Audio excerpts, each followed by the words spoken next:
Cobb. Typically, the process is 1. Check the property's zoning to make sure a house can be built there. Part 1. Just can be built there.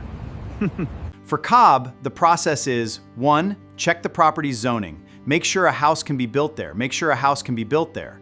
Watch out for Part 2. Welcome to Cobb Part 3. First, check the property's zoning. Make sure a house can be built there. Make sure a house can be built there. Cobb Part 3. Submit building plans for review. You may need plans prepared by a professional. Contact the local building department. Ask whether a Cobb house is allowed. Find out about local building codes.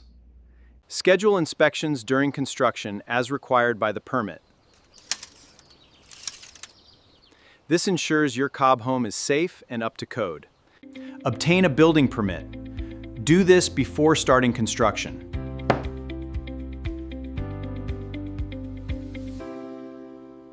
If you build without the required permits, the town may issue stop work orders, fines, or require you to remove or modify the structure. If you're planning to build in New Jersey, I can explain the specific permit process and what officials usually look for when reviewing a Cobb house proposal. If your town approves your plans and issues you a building permit specifically for a Cobb house, then you generally have permission to build it as approved. You'll still need to Prodtenanjangs. Build according to the approved plans. Obtain a certificate of occupancy or equivalent approval before moving into the house if your jurisdiction requires one.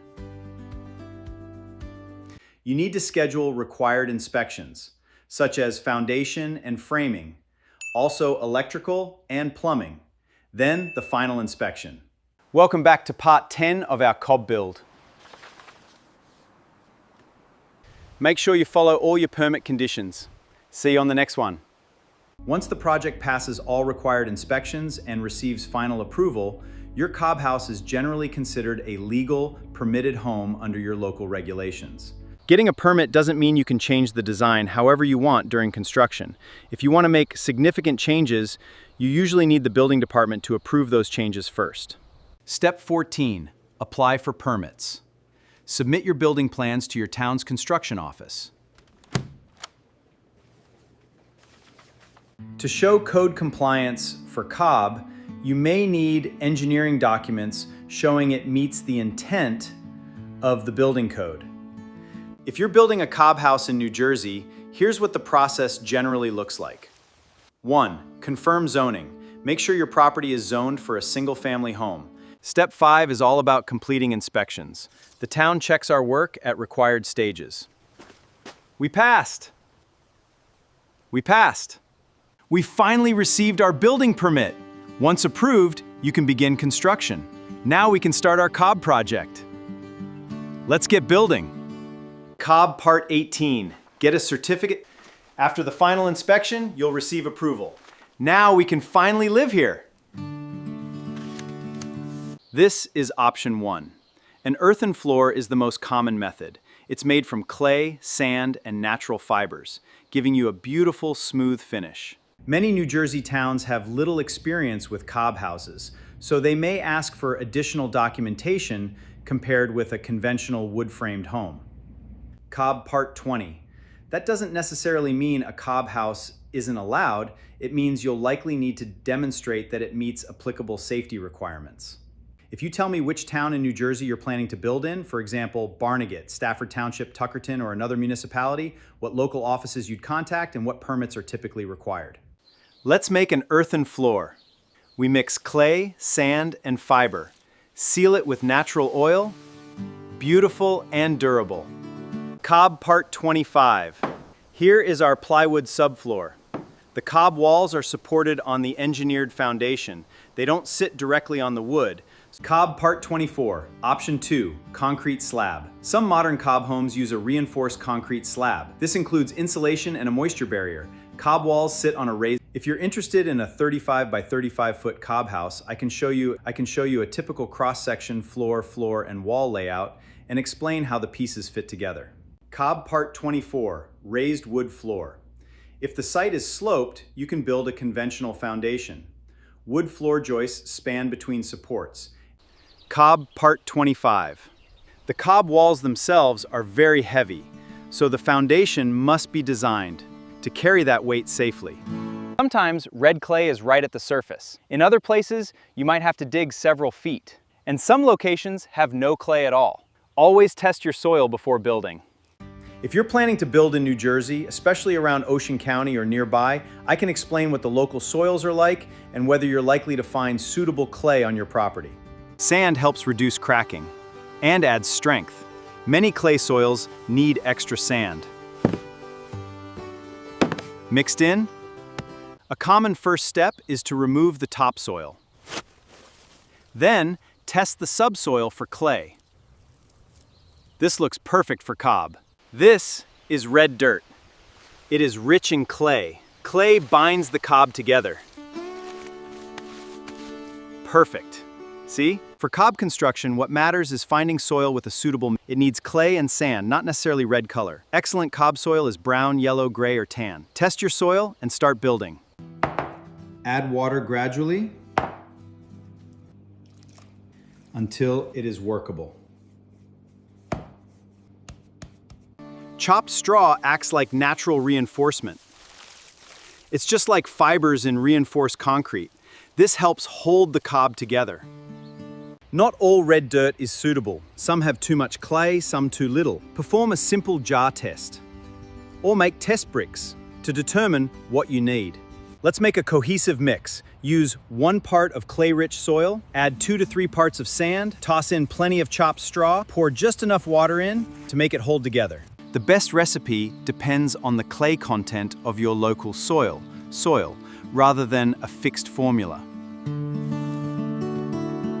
First, dump the gravel. Spread it quickly, fill all spots. Check the depth, spray with water, get the tamper, pack it down. Keep it moving. Looks great! Let's build a cob floor. First, we excavate.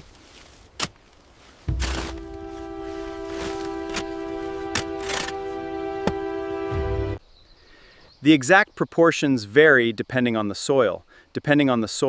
Many cob builders end up with a mix that is approximately this.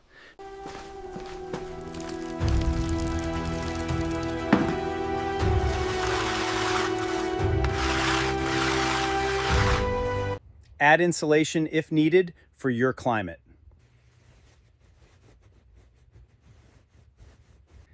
That should keep you nice and cozy.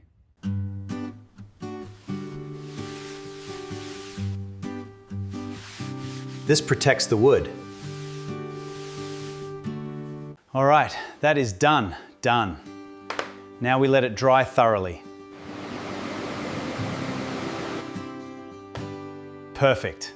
If you're looking for a step-by-step series on building a complete cob house, I can start with Lesson 1, site selection and preparing the foundation, and continue through each stage in order.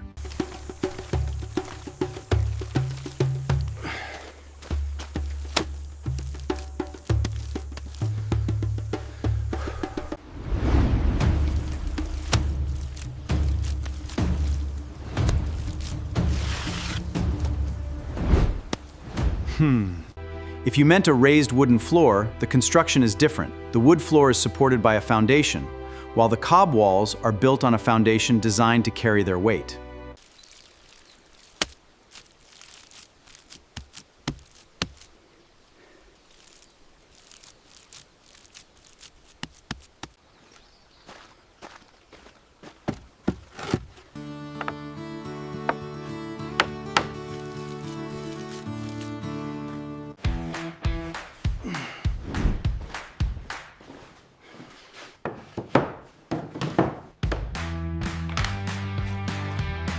Let's build a cob wall. Apply it in thick lifts. Let each layer firm up before adding the next.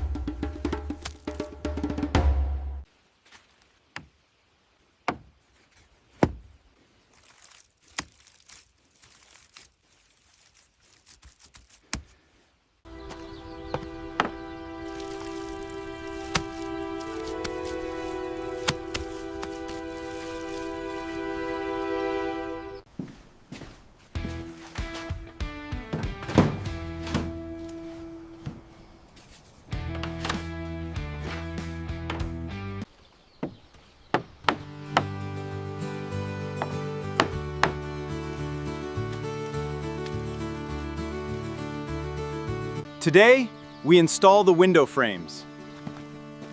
Place it at the planned location. Fits perfectly in the cob wall. Let's get this frame in place. We need this perfectly aligned.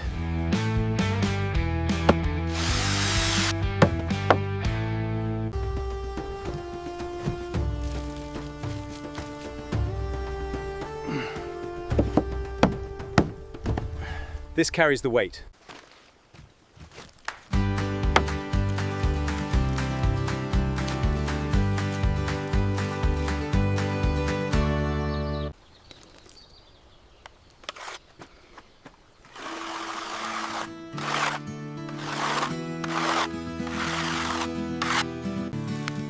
Finish the walls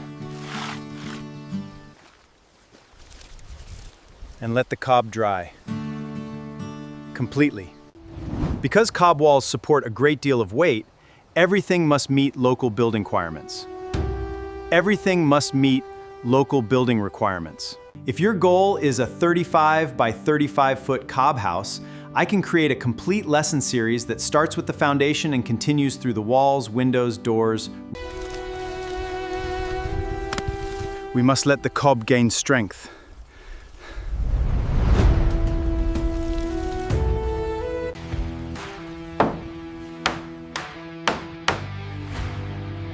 This distributes the roof load.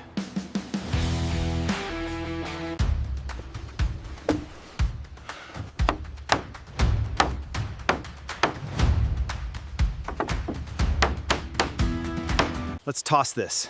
Pack it in, lift it up, get it straight, push it down, hold it, strike it hard. Next one, looks good. We are ready.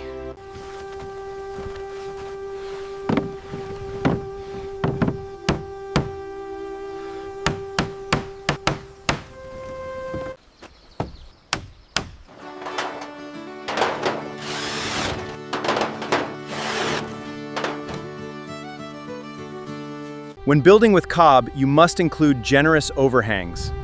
Make them at least 2 to 3 feet. This protects the walls from the rain, keep your cob house dry for centuries.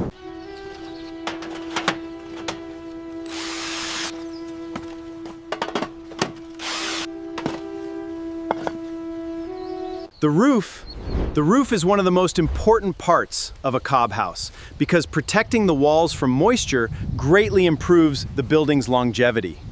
If you're thinking about a 35 by 35 foot cob house, the roof framing should be designed for your local snow, wind, and other code requirements, so it's important to use an appropriate structural design.